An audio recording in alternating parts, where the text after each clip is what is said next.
Ok, à tous, bien-aimés frères et sœurs. Cette image que vous voyez là, entre Kagame et Trump, assis comme deux complices, regardez-la bien, parce que c'est la dernière fois que vous voyez cette image. Vous ne la verrez plus jamais. Kagame, qu'il soit vivant ou mort, il n'aura plus cette occasion de s'asseoir en tête à tête, à l'aise, comme un roi devant son homologue. Vous comprenez? C'est pas un Igwe. Là, il est assis comme un Igwe là. C'est fini. Faire le Igwe africain, c'est fini. Les amis, Kagame et Netanyahou sont dans une même situation. Kagame et Netanyahou ont fait la même chose. Vous voyez là, ils sont, les deux, ils sont au Forum économique mondial. Le Forum économique mondial, ça n'a rien de légal de la communauté internationale. Ce n'est pas la communauté internationale. Vous comprenez? Quand on t'invite là-bas, quand tu viens là-bas, quand tu viens parler là-bas, c'est que tu es visé, soit pour être un pion, soit pour t'éliminer. En tout cas, ne serait-ce que politiquement parlant. Ce forum-là. C'est ça que Donald Trump veut détruire, Davos. Davos, là, c'est ça. Vous comprenez, non? Les amis, je vous ai déjà dit, et je ne reviens pas là-dessus, Trump est en guerre contre Netanyahou, contre Kagame. Parce que eux, ce sont des mondialistes. C'est le bras armé des mondialistes, l'un en Afrique, l'autre au Moyen-Orient. Et Trump veut les neutraliser.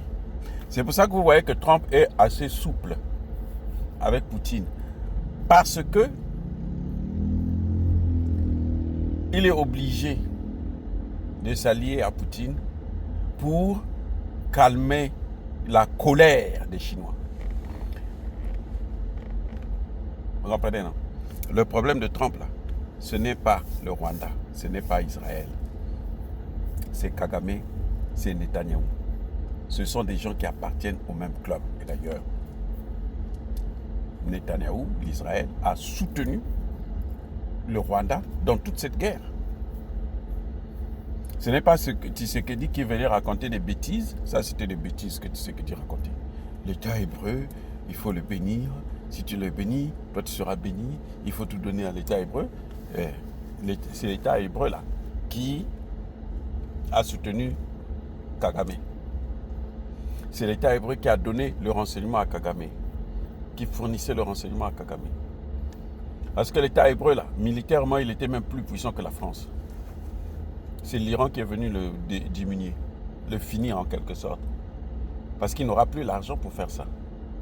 Et vous voyez la réaction de Trump vis-à-vis de Kagame, c'est la même réaction vis-à-vis de Netanyahou. Écoute, moi je veux rétablir mes relations avec l'Iran. Maintenant toi tu te calmes, tu te tais. Moi je veux rétablir mes relations avec la RDC. Toi tu te calmes et tu te tais. La même réaction. Hein. Pour que je sois bien avec la RDC, il faut que Kagame soit neutralisé. Soit à genoux. Qu'il ne soit plus nocif. Pour que je sois bien avec l'Iran, il faut que Netanyahou soit hors état de nuire. Politiquement parlant, ainsi de suite. C'est la même. Parce que les mêmes causes produisent les mêmes effets. Ce qu'il reproche à Netanyahou, c'est ce qu'il reproche à Kagame. Les amis, c'est là où il y a la contradiction entre Trump et Tshisekedi. Puisque pour Tshisekedi, là, Netanyahou, ce qu'il fait là, c'est tout à fait normal. Hein. Vous avez entendu Tshisekedi parler de ça? Tshisekedi prenait bien l'exemple de l'Ukraine. Non, l'Ukraine ceci, l'Ukraine cela. Trump a besoin de Poutine. Trump n'a pas besoin de l'Ukraine. Parce que l'Ukraine a joué le jeu des mondialistes. C'est ça qui fait que Trump, pour lui, l'Ukraine, c'est rien. On peut sacrifier l'Ukraine. Oui, Tshisekedi est venu nous dire, non, vous savez, dans la Bible, il y a tel verset qui dit, si mon peuple, et son peuple là, c'est le peuple en question qui est en train de massacrer les Palestiniens. Vous avez entendu déjà Tshisekedi critiquer? Non, parce que justement, lui n'avait pas compris les enjeux. Maintenant, je vous explique les vrais enjeux. Ce n'est pas Kagame en tant que tel, c'est les mondialistes que Trump est en train d'attaquer. C'est pour ça que vous voyez, il est en train de faire. Sinon, il s'en fout de Tshisekedi, il s'en fout de la RDC. Mais les mondialistes, là, s'ils prenaient la RDC, s'ils prenaient l'Est, ils allaient s'étendre, prendre toute la RDC et puis maintenant contrôler tous les pays qui sont autour. Il y en a 9. Le Congo est au centre de 9 États, 9 pays. Après ça, maintenant, on avance vers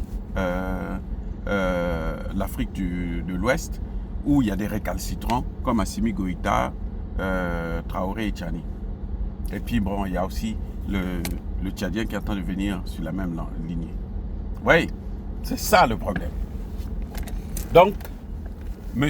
Kagame ne pouvait pas s'en sortir avec Trump. Ce n'est pas une faveur pour la RDC, non. C'est l'idéologie qu'il a, sa façon, sa vision. Tu veux être souverainiste, il ne faut pas que les États-Unis puissent être gouvernés par quelqu'un d'autre, par le patron de Davos, là, Claude Schwab ou quelque chose de ce genre. Tu ne veux pas ça? Ben, il faut donc combattre ces gens-là avant qu'ils ne prennent le pouvoir aux États-Unis. Ils avaient déjà pris avec Clinton, avec les Obama et autres. Ce n'est donc pas, je répète encore, ce n'est pas une faveur pour la RDC. C'est un problème d'idéologie. Ce que nous n'avons pas, nos dirigeants n'ont pas de vision pour le futur. Nos dirigeants, la seule chose qu'ils savent, bon, nous on va construire des écoles, nous on va construire des ceci. C'est tout. Parfois ils n'arrivent même pas à faire quoi que ce soit. Parce qu'ils n'ont pas de, comment dirais-je, de vision, mais ils ont une politique. Ils n'ont pas de stratégie. Voilà ce qui se passe. Trump a une vision et il a mis en place une stratégie qui consiste d'abord à casser tous les bras armés, tous les piliers de l'hégémonie des pays mondialistes là, casser ces bras armés là pour qu'ils puissent avoir sa souveraineté, pour les affaiblir eux. Parce qu'en détruisant Kagame, il n'est pas en train d'affaiblir le Rwanda, il est en train d'affaiblir les mondialistes. L'objet, le projet qu'ils avaient pour la RDC, il échoue. Sauf si Tshisekedi, bon, comme d'habitude, il va encore aller, il avait dit qu'il ne va pas rencontrer la Cinco, il a rencontré la Cinco. Il a dit qu'il va poursuivre Kabila. Vous allez voir demain, il va appeler Kabila, il va l'inviter. Bon, écoute, viens, on va manger, tu es mon frère. Alors que c'est un Rwandais qui était venu là pour détruire la RDC. Mais ne vous leurrez pas, Tshisekedi arrivera à ce point. À moins que les Congolais ouvrent les yeux, puisque vous avez des gens comme les Camérés qui sont là à soutenir ce bandit, ce criminel. Et Tshisekedi ne fait rien pour arrêter Caméré. C'est lui qui a le pouvoir, c'est lui qui doit neutraliser Caméré. Qui doit dire à Caméré, tu arrêtes, ou je te prends, je te fous en prison. Voilà, c'est ça le problème. Et Trump n'a pas pour autant peur de la Chine parce qu'il sait que les Chinois ne vont pas accepter de se faire dominer. Ce sont eux qui gouvernent le monde économiquement. Ils ne vont pas accepter de se faire dominer par un voyou qui vient de Davos. Non, ils vont pas. Les Chinois ne vont pas accepter ça. C'est pas possible. Oui, on a beau inviter le président chinois, mais ça n'empêche que lui, il est en train de casser le dollar. Et en cassant le dollar, ils ne mettent pas. La Chine ne veut pas mettre une politique, une monnaie chinoise sur le terrain. Non, leur problème, c'est casser le dollar pour que les gens échangent avec leur monnaie habituellement, comme avant. Point. Et c'est ça que Trump. C'est pour ça que Trump n'a pas vraiment peur de la Chine en tant que telle.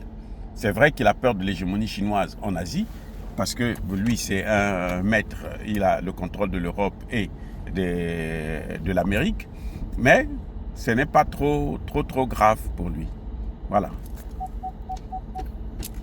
Donc, voilà quoi. Donc, ce n'est pas un problème contre le Rwanda ou contre Israël, mais c'est un problème, c'est une guerre contre les mondialistes.